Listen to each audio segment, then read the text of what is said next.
Hey, Work Positive Nation, how quickly and how well did you and the company you work for pivot during the pandemic? Yeah, that's what I thought. Most of us marched right off our maps into an abyss of trying to figure it out on the fly, right?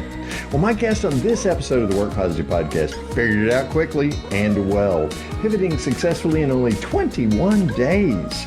He learned some valuable lessons about change and work culture, and he's going to share them with us today.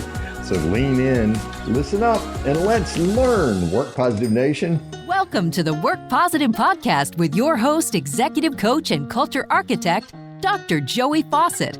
Discover strategies and tactics that work positive as Dr. Joey talks with industry leaders who create a positive work culture that attracts top talent and reduces team turnover.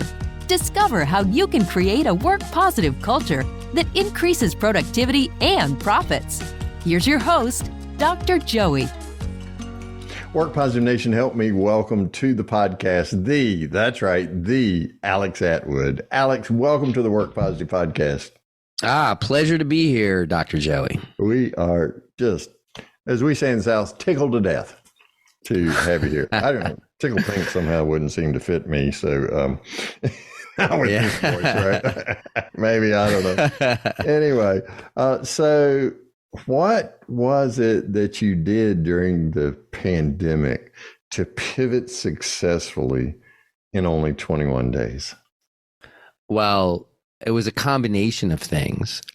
The first was a shift in my mindset. So prior to the pandemic, I was very busy building a startup, and I was very busy focused on all of the different components that are involved with that. Mm-hmm. And so whether it was, ensuring that my teams were driving in the right direction, or whether it was raising capital in order to keep us alive, or whether it was just strategically navigating like a very competitive landscape, that's what a lot of my days were consumed by that. Mm-hmm. So when the pandemic set in, initially it started with, some fear, right? Anxiety. What I had just spent the majority of my savings on my startup. And so, what industry were you in, Alex?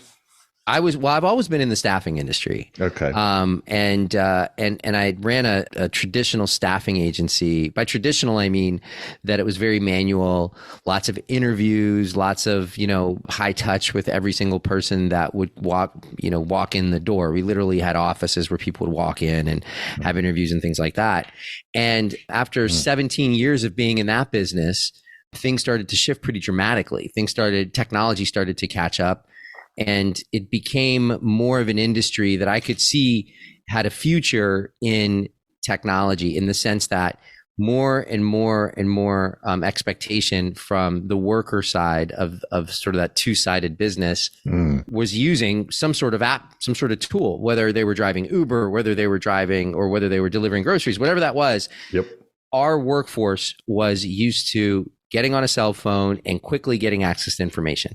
And me, as a service business industry, specifically people business, it was incredibly important to be able to give as real-time access and transparency, and have our workforce feel as though they wanted to work with us, to do business with us. Gotcha.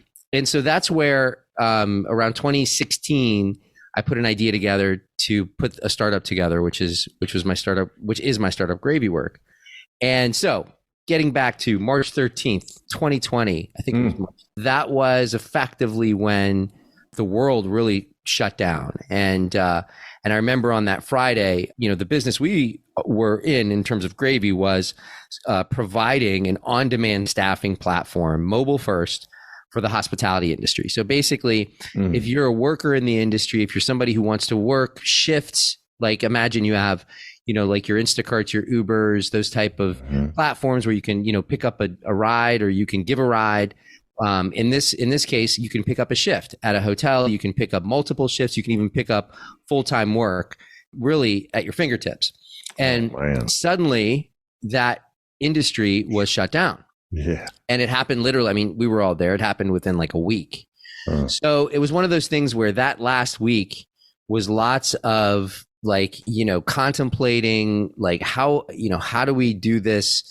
And inevitably, we had to, and it really wasn't even planned. I think it was only by Wednesday or Tuesday of that week that the world realized that things were going to shut down. I mean, it was just stay at home. It was quarantine. That was it.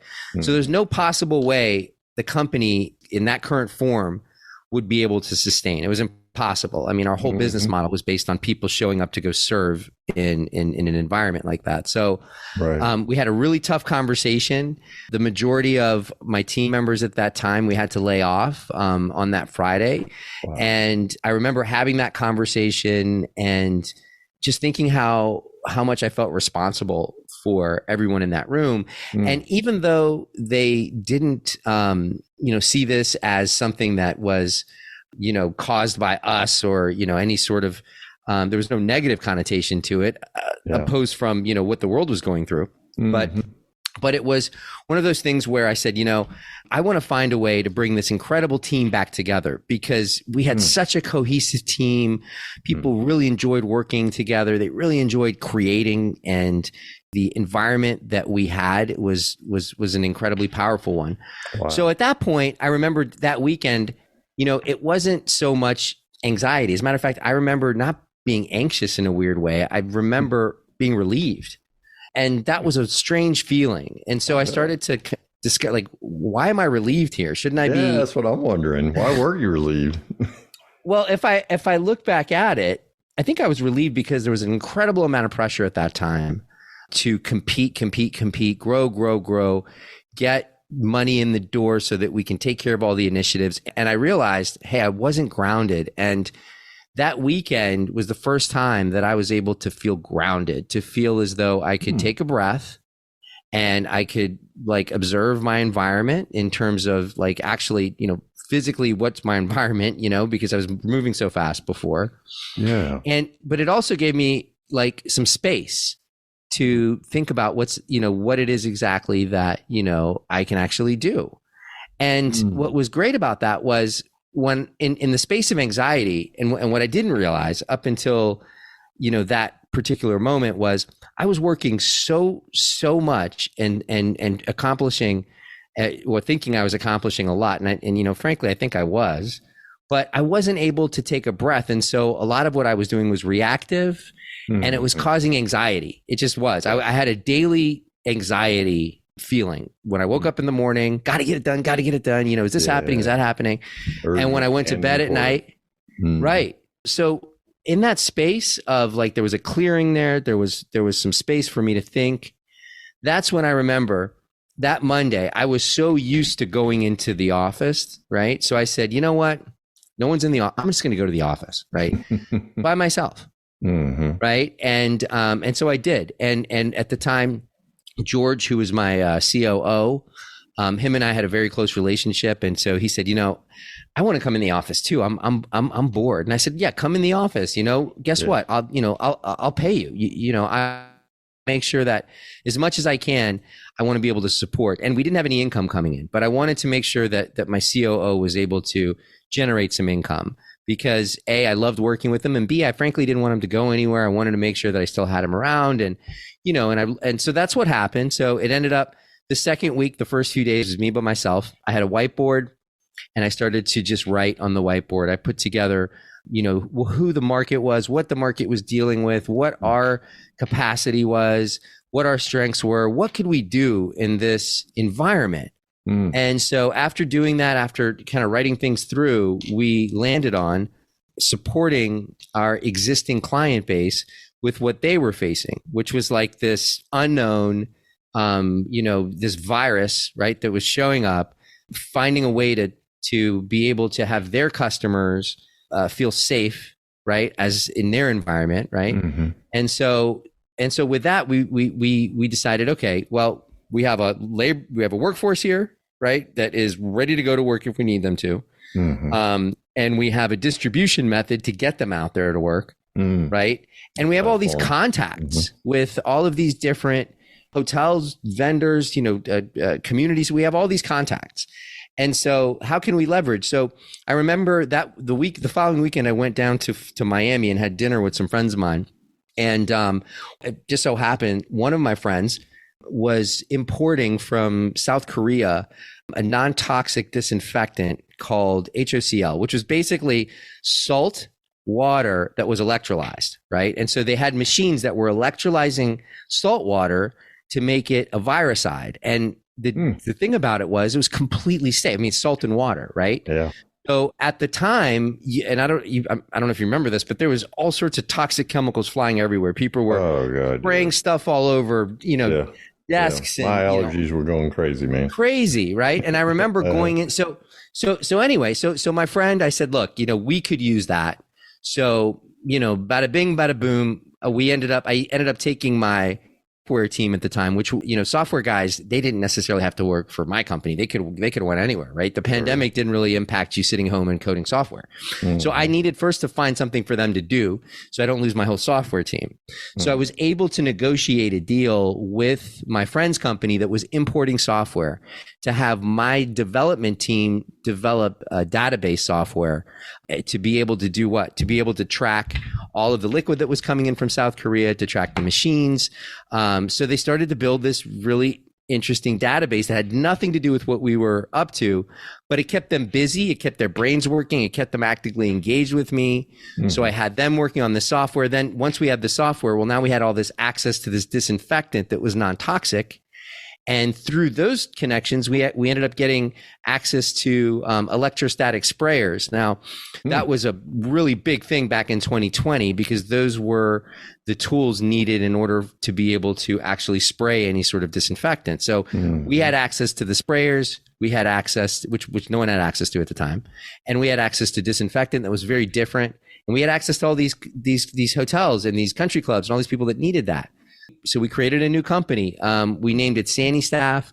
We went out there. We took all of these different components and we put them together into an offering, and the market responded. So we were able to, because we also inherently, I've always done some modicum of skills training.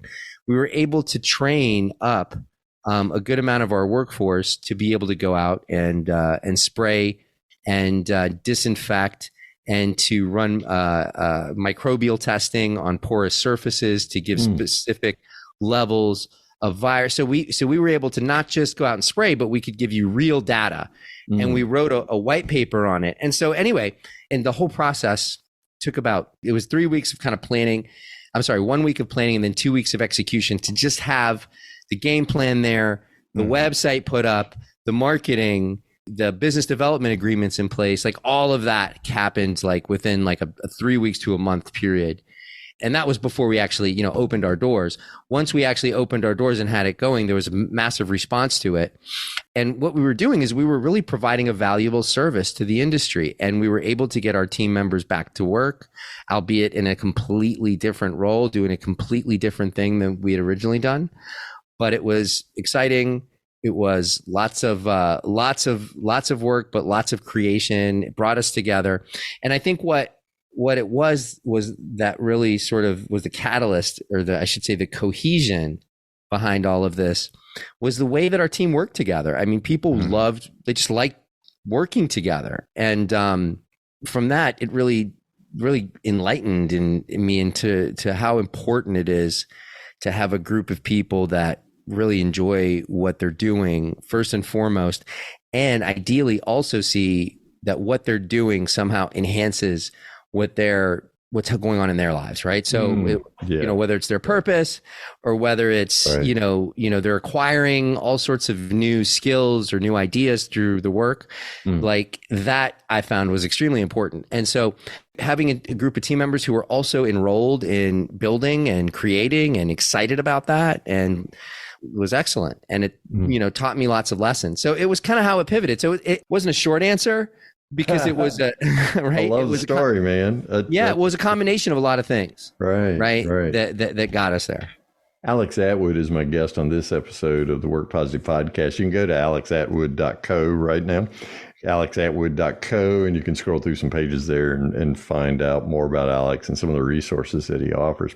So you began that story by talking about mindset.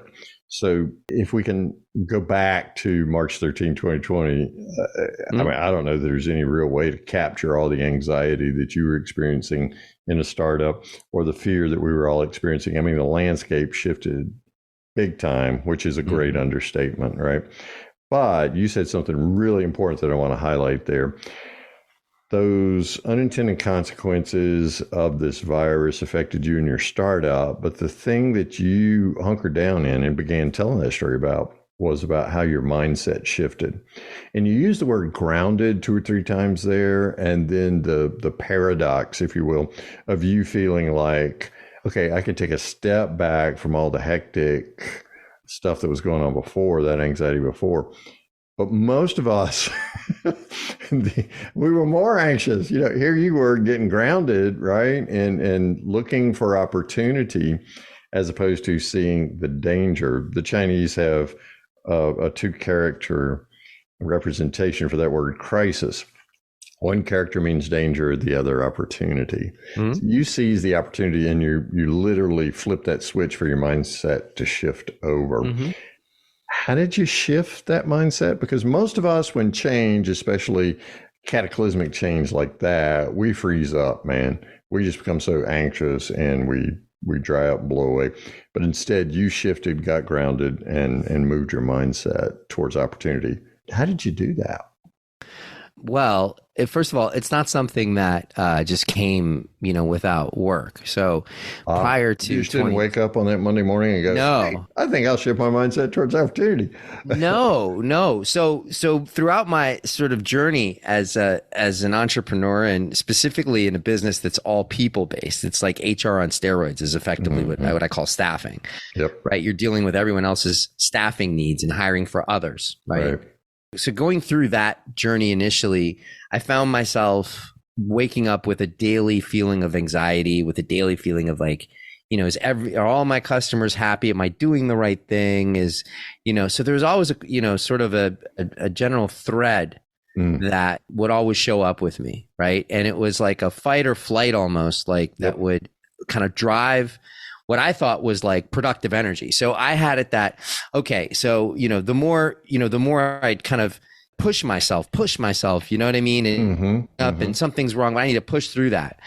And you do that for a few years, you do that for 10 years, you do that for 15 years. Well, it weighs on you. And it wears you down, man. It wears you down, right? And you're constantly in a state of anxiety to where you can't even relate to family members, friends, and all of that. It starts to all become, all one big ball. You lose your humanity. You do. You really do. So I got to that point, and I was also raising my daughters, and they were getting older, right? They were going into their teen years, and so there was a whole element of patience that needed to be there, and more opportunity for more anxiety. So I was coming into this huge opportunity for more anxiety. Yeah, and I'm a single dad, single dad with daughters. So like I didn't really have a female in the house to like to bounce this off of. So here I am. I said, well, there's just a million different like arrows and daggers of anxiety coming at me all the time. This isn't healthy for me. So I intentionally started to put some different practices in, and I started I learned to meditate, but it never really took. So I would do it, and then I would not do it for a long time because I'm like, man, I'm just thinking too much. This is worthless. And then I remember in 2015, I went through something called the Landmark Forum, which was a 3-day, I don't know how you would describe it, but a 3-day forum really of conversation and all sorts of different elements that open you up to, what really matters and see your way out of that vicious cycle of anxiety and of stress. And so that conversation and that really was powerful for me. And, so moving from there, I started to slowly see that my sphere of tolerance was getting a slightly bigger. And by that, I mean, when you have a very like small sphere of tolerance, a narrow. Yeah, right. Bridget. Yeah. You tend to break quickly, right? You tend to, at any moment, you could be on edge. And I found just that conversation and just writing down and remembering like what happened in that weekend was pretty powerful. And so I took more of that. They had 3 courses I took, and then I started down a coaching track. And so I put a lot of energy behind that particular work, which was sort of if you're not familiar with Landmark, it's a combination of NLP based conversation with, there's slight elements of sort of Buddhist tenets in there, but it really is delivered in a way that anybody can get it. So it's not woo woo. It's nothing like that. It's just very, it's very pragmatic. It's human. It's human. Yeah. So anyway, so that's where it kind of started. I had that. After a while, I started to do some other, like that opened the door for other work. And I just started to go and have, different types of elements to be able to work on myself. And it didn't happen all at once. It took, from 2015, I think it took like 3 years. I still had the anxiety and all that, but I had this, there was like a crack in that, right? There was like a little opening that, hey, my whole life doesn't have to revolve around this. And so that's where I started to really grow like inside. And then I discovered psychedelics, like therapeutic psychedelics in 2018. And then in 2020, as a matter of fact, on the 13th is when I started my daily, twice a day TM practice, which is called transcendental meditation. Sure. And so that started on the 13th and it hasn't stopped. So from the 13th, 2020 until today, I've done 2 times a day daily meditation, and that's been a game changer. Wow. And that's what kept you grounded in the midst of all that. And how you that's what kept me grounded. Mental shift towards the opportunity as opposed to caving into the danger. You also said something else when you were telling your story about this amazing pivot, Alex. And that is, I got the sense that you really loved your team. I get a sense that you still do, but you just really cared for them. They were more than employees. I heard some tinges there. They were your friends, but I also heard that the way that this team came together was such that they understood how their daily task really fit into the mission and purpose of the company. And so what you did was, in that 21-day period, you shifted same daily task, but you shifted it to another purpose. But your modus operandi was the same. You're making sure that they were connected to the purpose of the company. And so for them, it was an internal purpose alignment with the purpose of the company. And that's amazing. So I've got this feeling that your journey to being grounded and shifting your mindset towards opportunity had a lot to do with your ability to keep the human in human resources and love up on these people. Am I close at all there, buddy?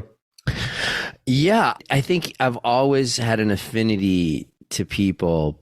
And, once I could recognize how important that was, not just to me, but to the organization that I'm in. In other words, it's one thing to have an affinity, but it's another thing to have an intention, right? And so after the 2015, Landmark Forum and throughout that process, I found myself putting more intention around how I was showing up at work. So like, for example, I would do an exercise called, I think I called it the interview. I don't remember exactly what it was, but I would sit down with my employees one-on-one. And first of all, I would say, look, the purpose of this is for me to gauge feedback on how I show up, and please be as open and transparent as you can. I know it might be an awkward conversation, but whatever it is that you want to share, I'm here to take that. And because this is going to help me be better. So one of the questions I asked was, what can you count on me for? And people would be like, oh, I can count on you to do this and that and this and that. Okay, great. Now, what can you not count on me for? And so then they would, and a lot of times they'd be like, oh, wait, but the way you phrase that question, it's not as if, you're phrasing it in a way that's eliciting a negative. It's just a question. Hey, what can you not count on me for? Right. Yep. And, each interview, they'd be more forthcoming than others, but just having that conversation kind of opened up a door of like vulnerability. Like, hey, this guy actually is having this conversation with me, which isn't the normal thing that a boss has. Rarely. And and they really want to know, how they're showing up. And I think what it is there's a lot of power there in connecting just with the person that you're having an interview with. But more importantly, you're actually being what is so popular in sort of the current climate in terms of, work culture. It's like, oh, be vulnerable, be this, be that. But that shows up different types of pamphlets, right? This is who we are as a company. Does it actually show up in the way the people in the company actually work day to day outside of their brainstorming session? I don't know. I've seen not a lot. And so when you put messaging out there, but you're not actually, taking on that messaging like that's how you're being, it's just disingenuous. It validates. Well, it's disingenuous. It also invalidates everything you've put up there, right? Exactly. So if you're looking at a wall that says, "Oh, we are positive, we care for each other, and we're open to everything," right? But everyone around you is being not that. So that sign is actually not a like. It would make more sense if you're like, no one around here really cares that much, Yeah, really. Okay, that's authentic. It's authentic. Yep. It's keeping it real, right? It's keeping it real. So I didn't have a bunch of signs around my office about blah, blah, blah, and positivity is this and that. I did. That's not what I had. Right. I would just have these conversations and I would just show up in a vulnerable way. And that helped me because it connected me to the people I was working with. Because if I'm showing up trying to hide something or showing up trying to be somebody, and that's not to say that I didn't spend 15 years of my career doing it. I did. Absolutely. I showed up thinking that weakness was something that you didn't want to ever show, and people want a strong leader. But what I discovered was that strength doesn't necessarily come through disingenuous types of interactions. Strength doesn't come through authority. That's not what builds strength. What builds strength is, like, first of all, transparency, vulnerability, and real just honesty in terms of with yourself and with others. Because people know it when you're not being honest. Absolutely. And it begins in that order, man. You got to be honest with yourself. And that's what you had to do with yourself, or what you chose to do with yourself. You said, okay, I want to know how I'm showing up, but I also know, that there's some things they can count on me for. There's some things they can't. And I'm interested in both and to see how I can grow and improve. And that really creates that learning environment, which begins with the self, and then we begin to express that in our relationships. Alex Atwood is my guest on this episode of the Work Positive Podcast. So when Work Positive Nation goes to alexatwood.co, which is in the show notes, by the way, in case you're walking the dog or on the Peloton or something, what are they going to see? On my website. Yep. They will see, they'll see a picture of me, so they'll know that I'm a human being. I'm alive. They'll see, and that's really you, man. That's really me. It's not AI. The you I'm seeing right now is the one I'll see on the website, right? Yep. It's me. It's okay. Me. All right. So yeah, you'll see me on the website. I won't have this, baseball cap on. I'll be a little bit more, I don't know if I'm professionally dressed, but, so you'll see that, and you'll see some of the things that I've been up to. There's also an opportunity to, listen to my podcast. There's plenty there. There's plenty of blogs I've been writing for the past few years. So access to all of my writing. We offer, a coaching, for those looking for group coaching. There's a link to George Mason University's Center for Wellbeing, where I'm a coach. So there's all sorts of different information about me and different ways that you could either interact with me or different ways that I could potentially point someone in a direction that could provide support for them. Wonderful. So if you like what you've heard today, go to alexatwood.co and you can pick up some opportunities for you to grow and to do more of what it is we've been talking about today that obviously builds a work positive culture. So Alex, Work Positive Nation always wants to know from my guest, what's one thing they can do today to start creating a positive work culture? What's your one thing, Alex Atwood? Well, my one thing is not to make excuses. So it starts and ends with you. It starts and ends with you. That's what I would say. And, the difference between a reason and an excuse? Hey, Alex Atwood, what's the difference between a reason and an excuse? So if somebody gives you reason, you tell someone, hey, I can't make it to the birthday party, right? In your mind, you're giving them a reason. In their mind, they're giving an excuse. And it's vice versa, right? So reason and excuses are basically the same thing. It just depends on who's saying it. It depends on how it's being received, right? The receiver may take it in as excuse, and the person giving it may give it as a reason. So it reminds me of the difference between major and minor surgery. It's all about who it's being performed on. Yes. Right? That's right. If it's me, all surgery's major. If it's you, they've done that 1,000 times, right? So reasons and excuse traffic like that too. That's awesome. I like that. I appreciate it.